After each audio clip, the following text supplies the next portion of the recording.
Entrevista Venevisión. Líder en opinión. Por tu canal independiente, Venevisión. Amigos, vamos a conversar ahora con Oscar Schemmel. Él es director de la encuestadora Interlaces. Buenos días, bienvenido. Buenos días, Manuel, ¿cómo estás? Bien, la última vez que conversamos aquí había una brecha, usted nos hablaba de una brecha entre el candidato Enrique Capriles Radonsky y el candidato de entonces Nicolás Maduro de 20 puntos. Y usted lo veía muy sólido en ese momento. Sí. De hecho, la encuestadora tal vez más conservadora que vimos aquí fue la de Jessy Chacón GIS 21, que hablaba de unos resultados similares, poco más, poco menos, a los del 7 de octubre, que eran 10 puntos, 10, 11 puntos. ¿Qué fue lo que pasó? Sí, antes del inicio de la campaña electoral en abril, todas las encuestadoras registraban, incluyendo nosotros, registraban brechas de más de 2 dígitos, entre 18 y 20 puntos a favor de Nicolás Maduro. Veamos el tracking desde febrero hasta abril. Fíjate cómo la brecha comienza en 14 puntos para el 9 de febrero, disminuye un poco hacia finales de febrero como consecuencia de la devaluación del Bolívar. Como consecuencia de la devaluación del Bolívar, se estrecha la brecha. Cuando ocurre el fallecimiento del presidente Chávez, la brecha alcanza el 20%, su máximo durante toda la campaña. Cuando arranca la campaña, a principios de abril, tú observas que comienza a cerrarse la brecha. Sin embargo, cuando comienza la campaña en abril, fíjese que hay 20 puntos, de 55 a 35. Nicolás Maduro arranca la campaña con una brecha a su favor de 2 dígitos. Y en la medida que transcurre la campaña va perdiendo alrededor de 2 puntos diarios. La brecha finalmente al 11 de abril en nuestro tracking se cierra en 8%. Y nuestro pronóstico concluía que Nicolás Maduro podía ganar con una brecha a favor de 7%. ¿Qué es lo interesante? ¿Qué pasó? Las encuestas no son pronósticos, son diagnósticos. Fotografían un momento dado dentro de una secuencia. Las encuestas registraron que se reducía la brecha aceleradamente. Lo que no podíamos registrar ya al final de la campaña es que la velocidad de reducción de la brecha se iba a acelerar en los días finales. ¿Por qué se acelera? ¿Por qué incluso se cierra la brecha? ¿Por qué se cierra la brecha? En todo caso, era impredecible que la velocidad se acelerara al final de la campaña. Lo que sí creo, y es un reconocimiento a todas las encuestadoras, es que todas registraron la reducción acelerada de la brecha. Si esta tendencia continuaba, uno podía prever que en una semana, en 2 semanas, la brecha, las líneas se cruzarían, pero el proceso se aceleró. ¿Qué pasó?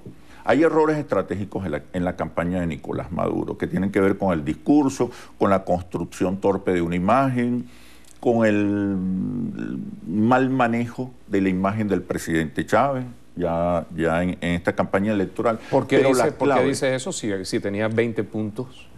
Eso no es una contradicción, decir que hay un mal manejo. Claro, si vienes de una brecha importante, se reduce por errores estratégicos en la campaña. Las encuestas no pronostican, señalan un momento, diagnostican un momento y señalan una ruta. Si tú ves que se reduce la brecha ¿Y cuáles fueron los errores estratégicos del candidato? Y pierdes votos es porque la estrategia está fallando. La estrategia está fallando. Entonces, y eso está vulnerando la capacidad de convocatoria de la candidatura. Pero ¿qué pasó? Errores estratégicos que tienen que ver con la gestión de imagen y el manejo del luto. Pero la clave de este proceso no fue solo la estrategia de campaña errada de Nicolás Maduro. La clave de esta campaña fue la economía. La economía. Se acentuó el problema de la inflación, se acentuó el problema del desabastecimiento, se acentuó el problema de la especulación y eso fue lo que debilitó en definitiva las posibilidades electorales de Nicolás Maduro. Fue la economía, no fue ni siquiera una estrategia exitosa por parte de la oposición, ni siquiera fue fundamentalmente los errores en la campaña. El error fundamental fue no haber gestionado los temas económicos. Ya en diciembre, cuando el presidente anuncia la sucesión y anuncia de alguna manera la gravedad de su enfermedad, lo que más le preocupaba a los venezolanos eran los temas económicos. La ausencia del presidente generó un clima de inestabilidad emocional, de incertidumbre. Los venezolanos se preguntaban, ¿qué va a pasar? ¿Qué va a pasar? En medio del llanto, del dolor, del impacto emocional que ocasionó la muerte y antes la enfermedad del presidente Chávez, los venezolanos reclamaban certezas.